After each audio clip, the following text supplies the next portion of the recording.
Tiempo Internacional. El mundo en 7 días. El programa del Instituto de Relaciones Internacionales. Conducción: Cristian Reyes. Participan Norberto Consani y Juan Alberto Real. Producción general: Juana Álvarez Eiras.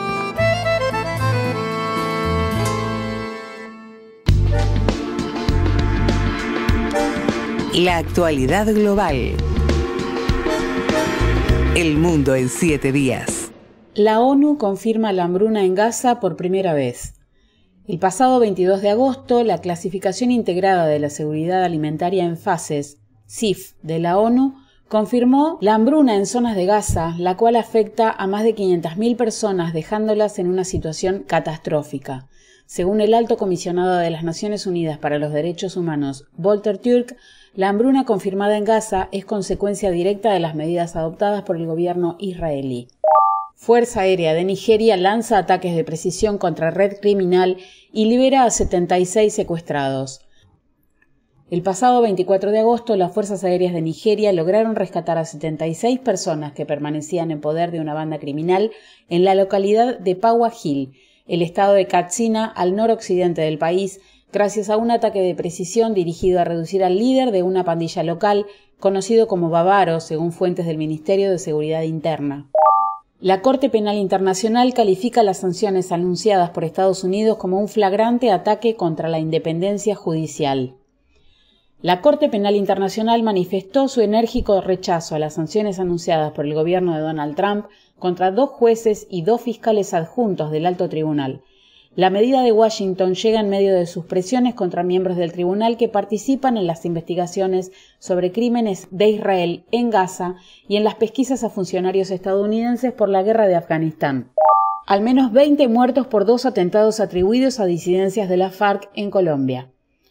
Las autoridades colombianas confirmaron el pasado 22 de agosto un total de 20 personas asesinadas y decenas de heridos en 2 atentados ocurridos el día anterior en Cali, la tercera ciudad del país, y en Amalfi, en el departamento de Antioquia. Las investigaciones apuntan a disidencias de la FARC como responsables de esos hechos. El presidente costarricense denuncia un intento de golpe de Estado judicial.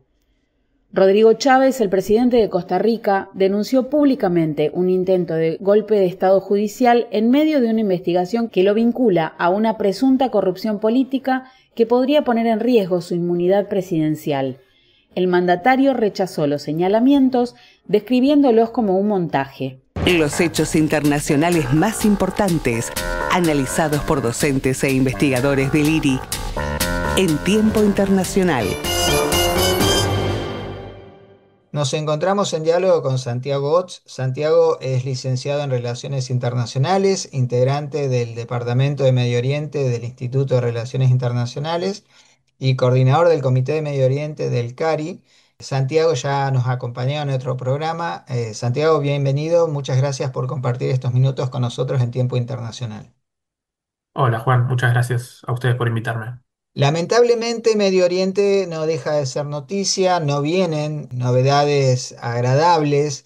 Recientemente, Naciones Unidas ha declarado oficialmente la existencia de la hambruna en la Franja de Gaza, lo cual ha generado respuestas muy airadas, por parte de la clase política israelí. ¿Qué datos tenés al respecto, Santiago, para compartir con nuestra audiencia? Sí, como bien decís, hace poco las Naciones Unidas, a través de datos de la Clasificación Integrada de la Seguridad Alimentaria, IPC, es un mecanismo que tienen ellos, declaró oficialmente la existencia de hambruna en la Franja de Gaza.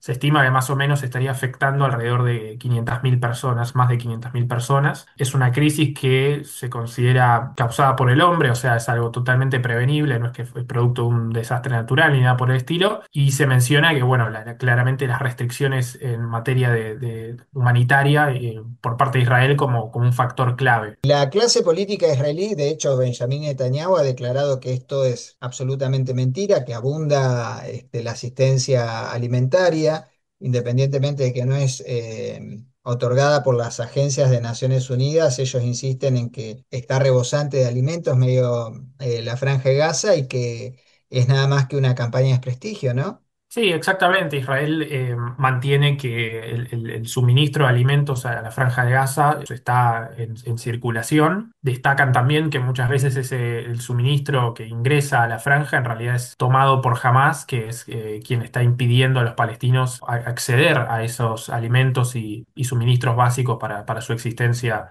en el día a día. Y también se cuestiona mucho que los datos que utilizan Naciones Unidas y otras organizaciones, ONGs para sus reportes, etcétera, son datos que vienen desde adentro de la Franja de Gaza y que por lo tanto están sesgados en tanto son manipulados por precisamente Hamas. Hay mucha presión internacional, inclusive por parte de los países de Occidente, para que se habilite el acceso a la asistencia humanitaria a los gazetíes. De hecho, se está hablando que en la próxima Asamblea General de las Naciones Unidas, algunos países europeos reconocerían a Palestina como Estado a modo de presión para el gobierno de Benjamín Netanyahu, ¿no? Sí, efectivamente. Hace pocas semanas Francia dio el puntapié inicial a esa tendencia, anunció que reconocería al Estado palestino en lo que va a ser el inicio de las sesiones ordinarias de la Asamblea General de la ONU, que van a tener lugar ahora en septiembre, lo cual eso inició una suerte de reacción, efecto dominó entre varios estados occidentales, entre ellos Reino Unido, Australia, Canadá, se mencionó también a Portugal, que también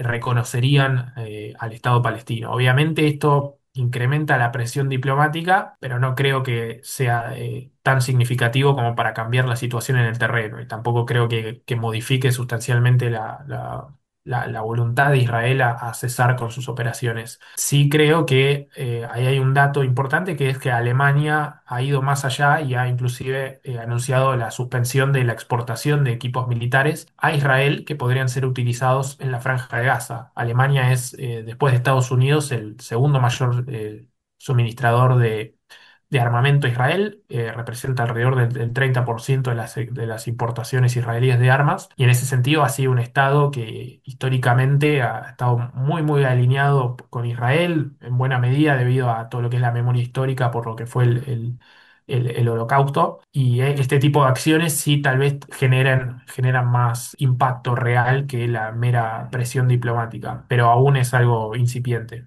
Ahora, Santiago, tocaste algo que algunos países en Occidente y algunos analistas también han hecho mención vinculado con Alemania, que ha sido criticada por la tibieza en su respuesta, a pesar de que vos me señalás que la medida es mucho más significativa que el mero reconocimiento.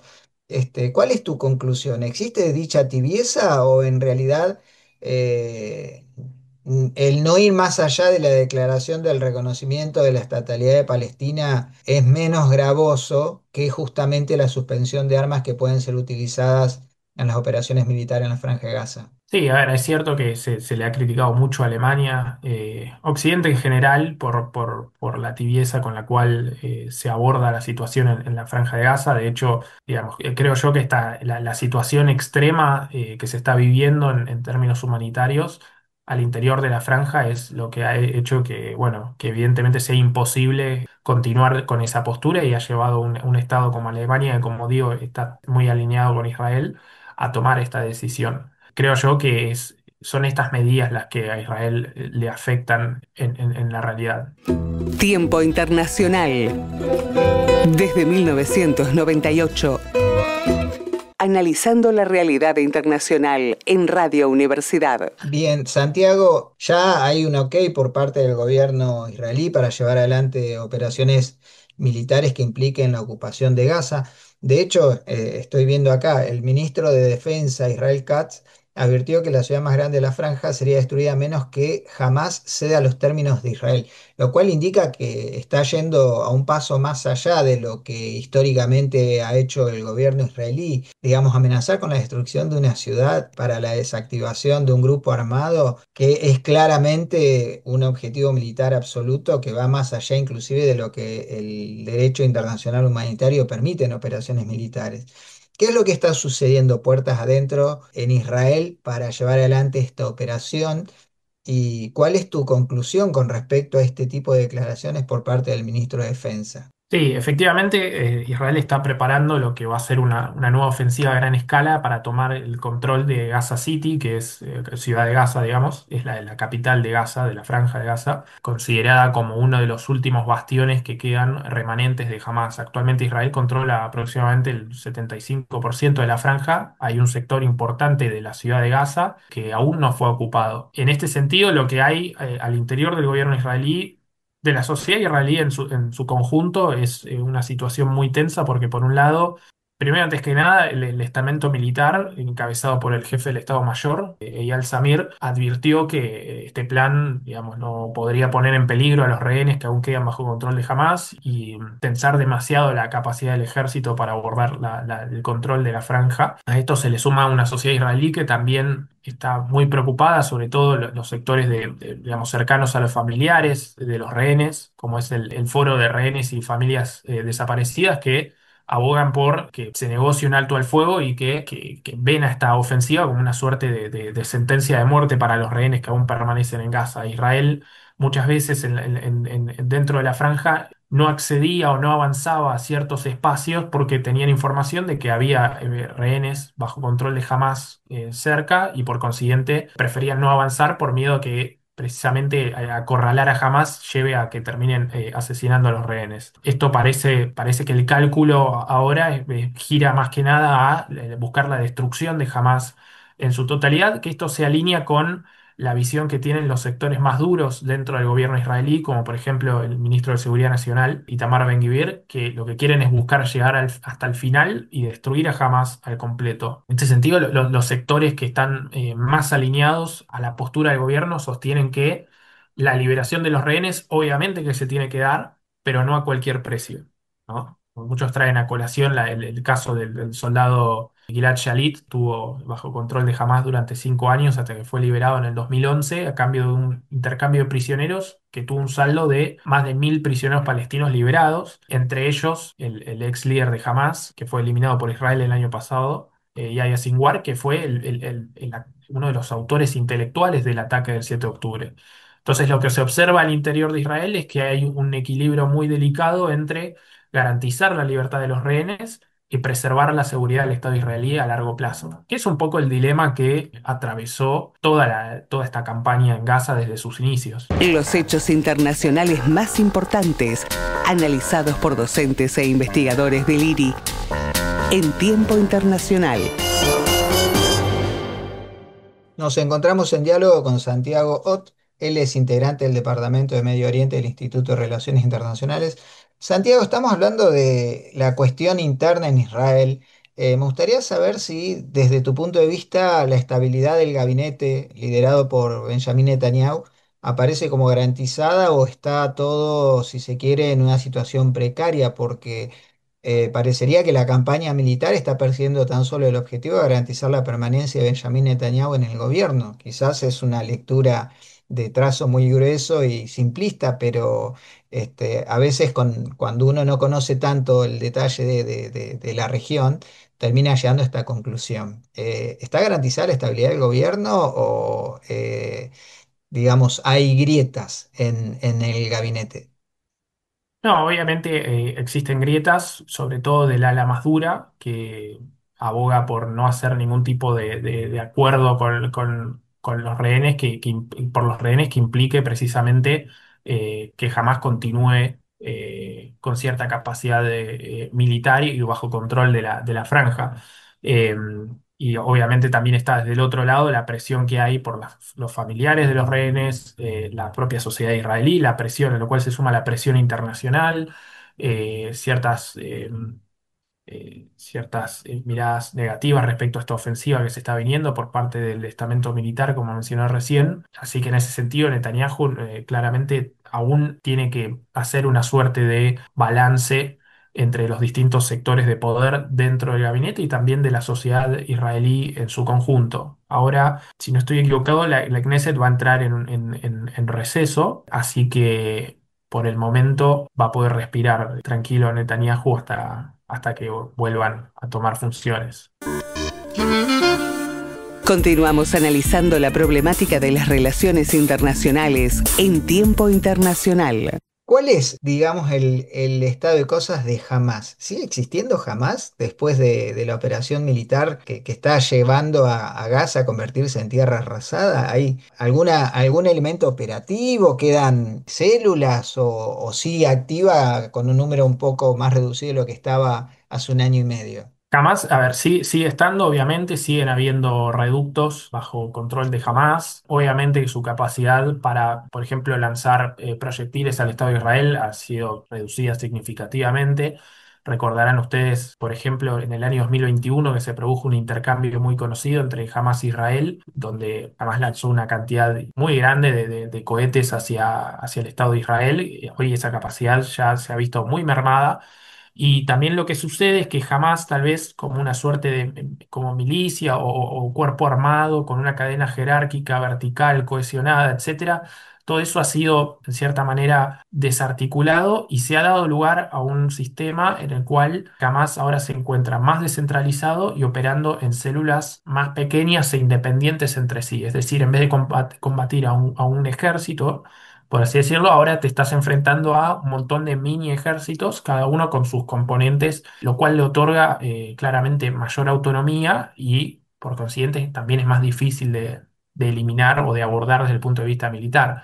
Lo que no quita que jamás en su totalidad ha sido claramente debilitada. De hecho, hasta hace pocos días, autoridades de Hamas habrían aceptado una propuesta de alto al fuego que fue presentada por Egipto y Qatar, lo cual fue visto por Netanyahu como una señal de que Hamas se encuentra bajo una enorme presión y que por consiguiente hay que seguir presionando militarmente para lograr más concesiones, que Israel, digamos, lo que se ve es un endurecimiento de la postura respecto a cualquier tipo de acuerdo. O sea, Israel ya no está interesado en realizar algún acuerdo, en hacer una suerte de este poroteo tanto cínico entre, bueno, yo te doy tantos rehenes vivos y vos me das tantos prisioneros. Lo que se ve, sobre todo desde los sectores más duros del gabinete israelí, es, bueno, nosotros queremos un acuerdo, sí, pero que quiero la liberación de todos los rehenes, el desarme de Hamas y que la Franja de Gaza empiece a estar administrada por una entidad que no sea Hamas ni ninguna otra que esté abogada a la destrucción del Estado de Israel. Paradójicamente, Santiago tampoco tiene voluntad política de que sea Al-Fatah quien gobierne en Gaza, independientemente de que Al-Fatah no brega por la destrucción del Estado israelí. Sí, sí, efectivamente. También es cierto que no sé qué tan viable sea políticamente que Al-Fatah lleve a cabo el control de la Franja de Gaza, siendo que es una entidad que no es muy popular, ha perdido mucha popularidad, ha sido muy deslegitimada entre los propios palestinos y dentro de la Franja de Gaza, que tal vez se encuentran componentes mucho más radicales o menos, digamos, abocados al diálogo con el Estado de Israel.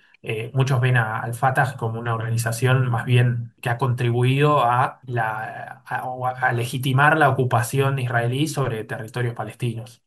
Para ir cerrando, independientemente de que la situación es extremadamente cambiante y es difícil hacer futurología, se ve como muy dificultoso una salida negociada que lleve a un cese al fuego al día de hoy, ¿no? Sino todo lo contrario, mayor actividad militar buscando este objetivo de la destrucción absoluta de Hamas y quizás dejar a toda Gaza como tierra arrasada. Sí, efectivamente, yo creo que lo que está apostando ahora Netanyahu, como te lo mencioné recién, es incrementar al máximo la presión militar. Ahora parecería que el objetivo principal es destruir Hamas, inclusive si eso implica, si eso cuesta la vida digamos, de los rehenes que aún permanecen bajo control de Hamas. Y en este sentido también cabe mencionar el rol que ha tenido Estados Unidos, que lo que se ve es un rol un poco ambivalente por parte de la administración Trump respecto a cuáles son las expectativas de una salida negociada de esto. Por un lado, Trump hace una semana se había dicho que estaba confiado de que había un acuerdo que estaba a días de lograrse. Y hace pocos días publicó en su cuenta de X que, bueno, que el regreso de los rehenes solo iba a ser posible cuando jamás sea destruido. También dijo que estamos en un punto en el cual Israel tiene que terminar el trabajo. Entonces, en ese sentido, no es la primera vez, obviamente, que Trump cambia de posiciones, pero se ve una postura bastante ambivalente. De todas formas, no creo que la Casa Blanca se sienta muy cómoda con esta nueva ofensiva, especialmente en un contexto donde Trump busca posicionarse como un pacificador con todo lo que está sucediendo entre Ucrania y Rusia. Creo que Estados Unidos es realmente el único estado con capacidad real de forzar a Israel a terminar con esta guerra. Santiago Gott, integrante del Departamento de Medio Oriente del Instituto de Relaciones Internacionales, muchísimas gracias por estos minutos compartidos con nosotros en Tiempo Internacional. Por favor, gracias a ustedes. En el IRI se dictan 3 carreras de posgrado: la maestría en Relaciones Internacionales, el doctorado en Relaciones Internacionales y la especialización en estudios chinos. Próximos cursos acreditables a dictarse en el IRI. En el mes de agosto se dictará el curso acreditable América Latina en las Relaciones Internacionales en el marco del doctorado en Relaciones Internacionales que se dicta en el instituto. El curso estará a cargo de la doctora Laura Abogado Bordázar y constará de 6 encuentros que tendrán lugar los días 8, 9, 22 y 29 de agosto de 18 a 21:30, viernes 5 de septiembre de 18 a 21:30 y sábado 6 de septiembre de 10:30 a 13:30. El próximo 12 de septiembre comenzará el curso Cooperación y Conflicto en Medio Oriente, el rol de la región en la agenda de política exterior argentina. Este es un curso acreditable que se dictará en el marco del doctorado en Relaciones Internacionales del Instituto. Constará de 4 encuentros que se desarrollarán los viernes 12, 19 y 26 de septiembre y 3 de octubre, en todos los casos de 18 a 21:30. En el mes de septiembre se dictará el curso acreditable Fundamentos del Proceso de Investigación, Metodología, Métodos y Técnicas en el marco del doctorado en Relaciones Internacionales. El curso estará a cargo del doctor Leandro Sánchez y constará de 4 encuentros que se desarrollarán los días martes 16 y 30 de septiembre y 14 y 28 de octubre, en todos los casos de 18 a 21 horas. Nuevos ingresos a la Biblioteca del IRI. Consejos no solicitados sobre política internacional, de Juan Gabriel Tocatlián, recopila conversaciones con la periodista Inde Pomeraniec. El mundo se ha vuelto un lugar desconcertante. Una tercera guerra mundial no resulta inimaginable, revive la amenaza nuclear, emergen líderes carismáticos que arrasan las instituciones y el futuro parece encontrarse cada vez más en el pasado. Este libro viene en auxilio de todos aquellos que no se resignan a un diagnóstico con sabor a distopía y necesitan coordenadas para entender sin dogmas ni polarizaciones fáciles el nuevo escenario mundial. En una serie de conversaciones con la periodista y editora Inde Pomeraniec, que fluyen hasta transmitir al lector la sensación de haber estado ahí, Gabriel Tocatlián despliega un relato atrapante que va dando forma a un mundo lleno de alarmas pero comprensible y que propone salidas posibles contra la catástrofe. Los ingenieros del caos, de Giuliano da Empoli. En el mundo del Brexit, de Donald Trump y de Matteo Salvini, cada día trae su polémica, su disparate, su golpe de efecto. Sin embargo, detrás del aparente desmadre del carnaval populista se oculta el meticuloso trabajo de docenas de propagandistas, ideólogos y de cada vez más científicos y expertos en Big Data que tratan de reinventar las reglas del juego político. En este libro, Giuliano da Empoli traza el retrato de estos ingenieros del caos, desde la increíble historia de la pequeña empresa de marketing web que se convirtió en el primer partido político de Italia, pasando por los físicos que aseguraron la victoria del Brexit, hasta los estrategas de la derecha alternativa estadounidense y los comunicadores que transformaron el panorama de Europa del Este. Este apasionante e inédito ensayo de investigación desvela las escenas entre bastidores del movimiento populista global.